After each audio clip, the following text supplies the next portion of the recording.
The episode opens in the Griffin living room, where Peter is watching TV and laughing at an over-the-top wrestling match, telling Lois that fighting is the only real way men settle things.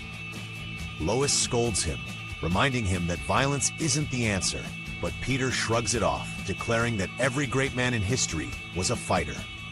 Cutaway gag: George Washington fighting a British soldier in a boxing ring, while the announcer calls it like a WWE match.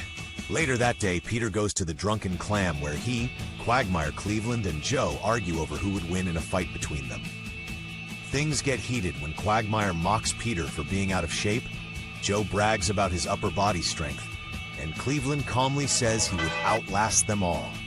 The argument turns into a full challenge, a neighborhood-wide fighting tournament to finally prove who's toughest in Quahog. Back at home, Lois begs Peter not to get involved, but Peter is already training in the backyard, running around in sweatpants while blasting Eye of the Tiger from a boombox, only to collapse halfway through. Cutaway gag: Rocky Balboa running up the steps and Peter following behind on a mobility scooter.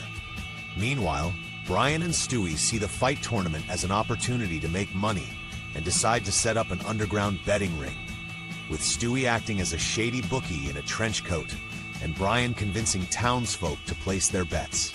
Meg, feeling ignored as usual, tries to join the tournament but is laughed at by Peter, which makes her vow to secretly train and prove herself. The big day arrives at the Quahog Community Center, transformed into an amateur fight arena with Mayor West as the announcer. The first round sees Cleveland awkwardly dancing around until he accidentally knocks out Mort with a single clumsy punch. Joe takes on Seamus and wins by slamming him into the ground repeatedly. Quagmire fights Herbert in a disturbingly uncomfortable match where Herbert keeps whispering things that distract Quagmire. Finally, Peter faces off against Consuela, who easily throws him around the ring until Peter miraculously manages to roll on her and pin her down. The crowd goes wild. As the tournament continues, chaos erupts when Stewie's betting scam is discovered. Angry townsfolk demand their money back. Stewie orders Brian to stall them with your pathetic charm, while he sneaks off with a bag of cash.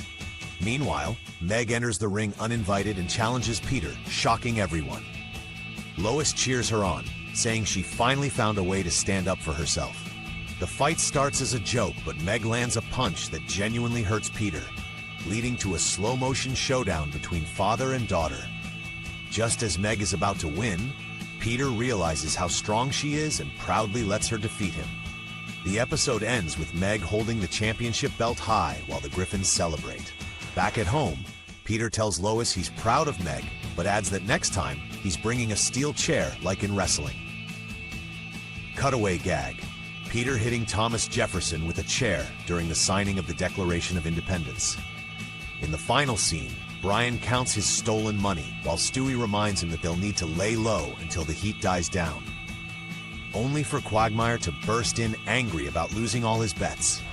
The episode fades out with the whole group brawling in the Griffin living room as the screen cuts to black.